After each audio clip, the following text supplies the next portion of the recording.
بسم اللہ الرحمن الرحیم۔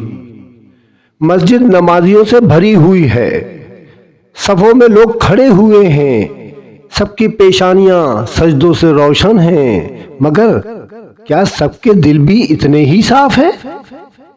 ایک شخص قرآن پڑھ کر باہر نکلتا ہے، ایک شخص نماز پڑھ کر باہر نکلتا ہے، لیکن باہر آتے ہی وہی زبان جو ابھی سبحان رب الاعلیٰ کہہ رہی تھی اب گالی بن جاتی ہے، اب تانا بن جاتی ہے، اب الزام بن جاتی ہے، اب غیبت بن جاتی ہے۔ کہ یہ زبان مسلمان ہے؟ وہ ہاتھ جو نماز میں اٹھا تھا دعا کے لیے، اب وہی ہاتھ باہر نکلتے ہی کسی کا حق کھا جاتا ہے، کسی کو دھکا دیتا ہے، کسی کا رزق روک لیتا ہے، کسی کی عزت پامال کرتا ہے، کسی کے پر ظلم کرتا ہے۔ آواز پھر آتی ہے، کیا یہ ہاتھ مسلمان ہے؟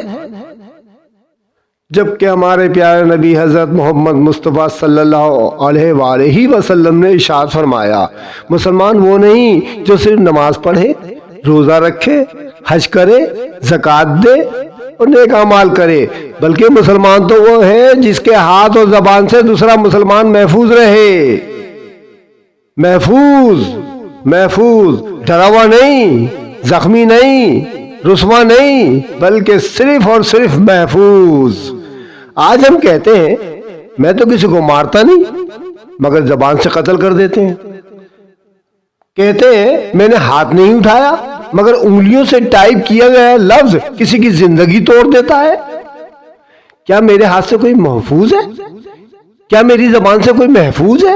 کیا میرے میسج، میرے کومنٹس، میری باتوں سے کوئی محفوظ ہے؟ اگر نہیں تو ہم مسلمان کہلانے کے تو حقدار ہیں، مگر مسلمان ہونے کے دعوے دار نہیں ہو سکتے۔